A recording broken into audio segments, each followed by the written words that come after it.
Hello દોસ્તો, શુભ સાંજ મારું કાઠિયાવાડ નવા બ્લોગમાં તમારું સ્વાગત છે।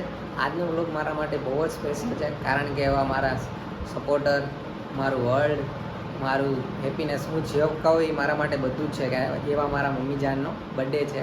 આજે એના માટે થોડુંક સ્પેશિયલ કર્યું છે મેં અને મારા દીદીએ, તો એ તો તમને હમણાં બતાવશું। કારણ અને હું એમને મારો સંબંધ કહી દઉં છું, એ મારી સાથે છેલ્લા 3 વર્ષથી હું એની સાથે રહું છું ને, તો એવો પાક્કા ભાઈબંધ જેવો સંબંધ થઈ ગયો છે એની જોડે। અને છેલ્લા 3 મહિનામાં તો મારી સ્ટડીમાં બહુ જ અડચણ આવી હતી, તો એને મને સપોર્ટ અને હિંમત આપીને આગળ હંમેશા ધકેલો માર્યો છે। એના કારણે આજ હું BDS કરી રહ્યો છું। તો એમના માટે અમે બે ભાઈ બહેને થોડુંક સરપ્રાઈઝ પ્લાન કર્યું છે। એમના માટે થોડુંક આવું ડેકોરેશન કરેલું છે, અને આજનો કેક એ અમારા દીદી તરફથી છે, અને એ તો હમણાં તમને થોડી વાર પછી બતાવશું જ।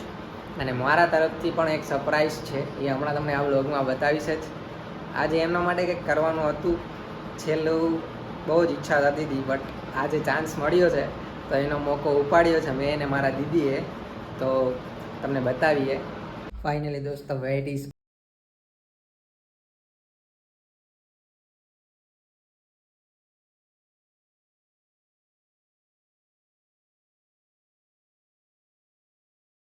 Happy birthday to you, happy birthday to you, happy birthday to you mamma, happy birthday.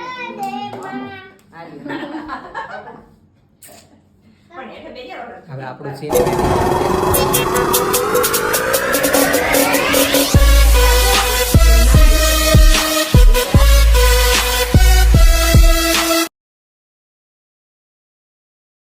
Finally દોસ્તો, કેક ખવડાવવાનો મારો વારો આવ્યો છે મમ્મીને, તો ખવડાવીએ કેક।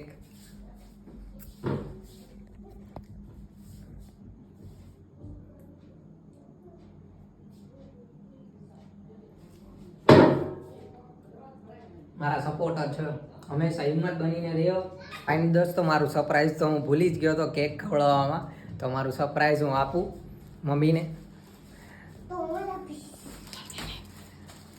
આ નાનું એવું સરપ્રાઈઝ છે, બસ મેં આપ્યું છે મમ્મીને, એના માટે હવે આગળ કરવા માટે BDS તો ચાલુ જ છે।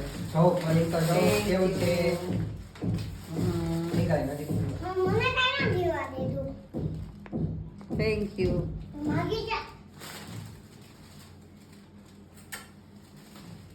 નાનું એવું સરપ્રાઈઝ કાંઈ ના કહેવાય એમના માટે, બટ થોડા ઘણું કર્યું છે આ બર્થડેમાં। એમના મમ્માને પૂછી એમને ગિફ્ટ આપ્યું, તો તમને કેવું લાગ્યું મમ્મા ગિફ્ટ આજે?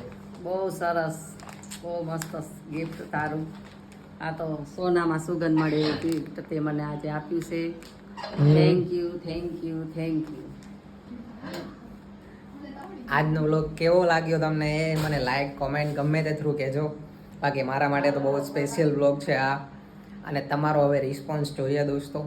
તમારા માટે મસ્ત વ્લોગ બનાવ્યો છે આ પણ, તો થેન્ક યુ સો મચ।